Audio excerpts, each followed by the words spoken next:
شاہکوٹ میں سردی کی شدت میں اضافے کے بعد گیس کا بحران بھی شدت اختیار کر گیا۔ LPG سلنڈر اور لکڑیوں کی مانگ بڑھ گئی ہے۔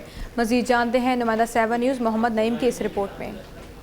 کھانے کی اوقات میں گیس فراہم کرنے کے تمام دعوے درے کے درے رہ گئے۔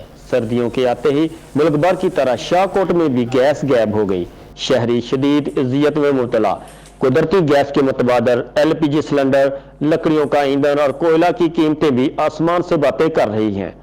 شاہکوٹ چ گیس بھی نہیں آ رہی جی، گیس دا بڑا مسئلہ ہے، ناشتہ کرنے دا بڑا مسئلہ، گیس آئے تو ناشتہ بڑے۔ دوسرا لکڑ بہت زیادہ مہنگی ہے۔ گیس تو آ نہیں رہی، لکڑی کا ریٹ ڈبل ہو گیا ہے۔ ہمارا پکوان کا کام ہے تو ہمارے پاس اگر کوئی کسٹمر آتا ہے تو اس سے بات کرتے ہیں کہ یہ ریٹ تو کسٹمر واپس چلا جاتا ہے۔ اس وجہ سے ہم بھی ناکارے ہو کے بیٹھے ہوئے ہیں۔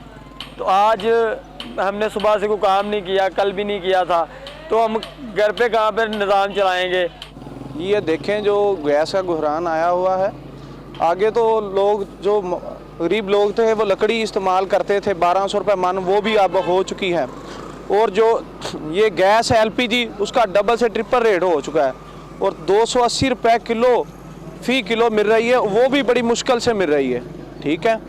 اور یہ تو غریب آدمی کا چولہا بالکل بند ہو گیا۔ آگے تو چلو وہ لکڑی لے لیتا، جلا کے اپنا وقت گزارتا تھا، لیکن اب اس کے لیے اپنا کیا بچوں کا کھانا پورا کرے یا لکڑی لے کے جائے، گھر میں آٹا لے کے جائے یا گھی، اپنی سیاست چھوڑیں اور عوام کا خیال کریں۔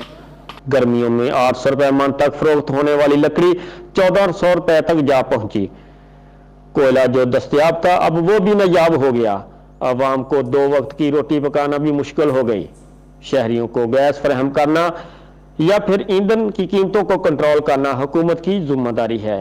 جب گیس بند ہو اور لکڑی قیمتیں بھی آسمان سے باتیں کر رہی ہوں تو ایسے میں شہری کھانا بنانے کے لیے جائیں تو جائیں کہاں؟ کیمرہ ٹیم کے ساتھ محمد نعیم، 7 نیوز، شاہکوٹ۔